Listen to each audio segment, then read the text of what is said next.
Hey, this is Corey Lancaster with the Lancaster TMX Right Realty, bringing you another episode of Real Estate Talk. And today I want to talk about reverse mortgages. I get this question all the time, especially as my baby boomers are getting older and trying to look at some different options as they're entering into or already in retirement in most cases.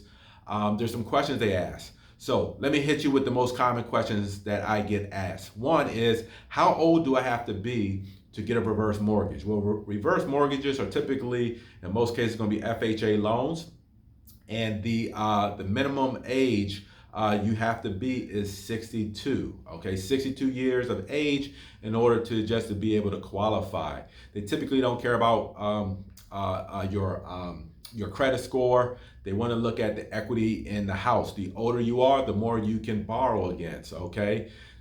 I hate to say it, but what they're calculating that whole thing, and the reason why they'll give you more loan for the older you are, is because they are guesstimating when you are going to die or when the average person dies. They just want to make sure there's enough equity in the home. Okay. Second question I get asked is, how are payment arrangements with reverse mortgages? It can be set up different ways. You can set up a reverse mortgage where you're not making any payments. So you're not making any more mortgage payments. That's typically what a lot of people do with reverse mortgages. And that kind of goes back to why it's called a reverse mortgage, okay? Normal mortgages, you making monthly mortgage payments and your principal balance goes down. You take out a loan for $400,000, you start making monthly payments, that $400,000 over time will go down. That's your principal balance.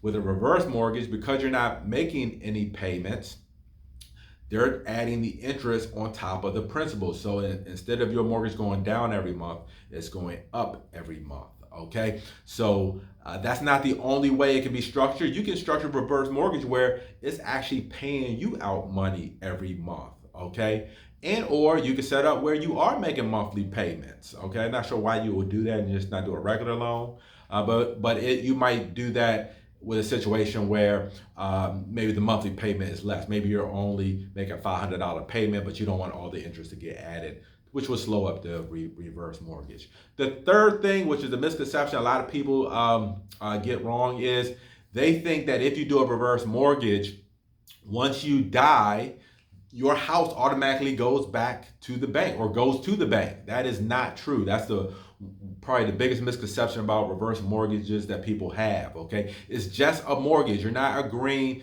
to give your house away, okay, with all that equity you might still have in it, to the bank. It's just like any other loan. What it says though, that is once you pass away, the bank needs their money. Typically it's within 6 months of date of death.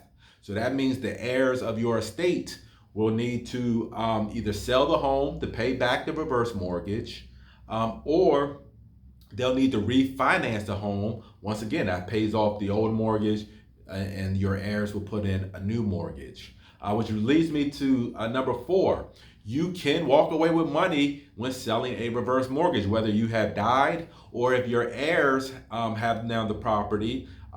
Whether you haven't died or your heirs have the property and sell the property, if there's equity in the property, either you or your heirs would get the proceeds. Okay, so you still will sell the property as you normally would any other transaction. The bank just has to get paid off from the sale of that home, and whatever's left over will go to you and or the estate / your heirs accordingly. Okay, so hopefully that answers a lot of questions about reverse mortgage. It's not something that's bad. A lot of people say, oh, that's bad, because they heard these horror stories that probably weren't even correct.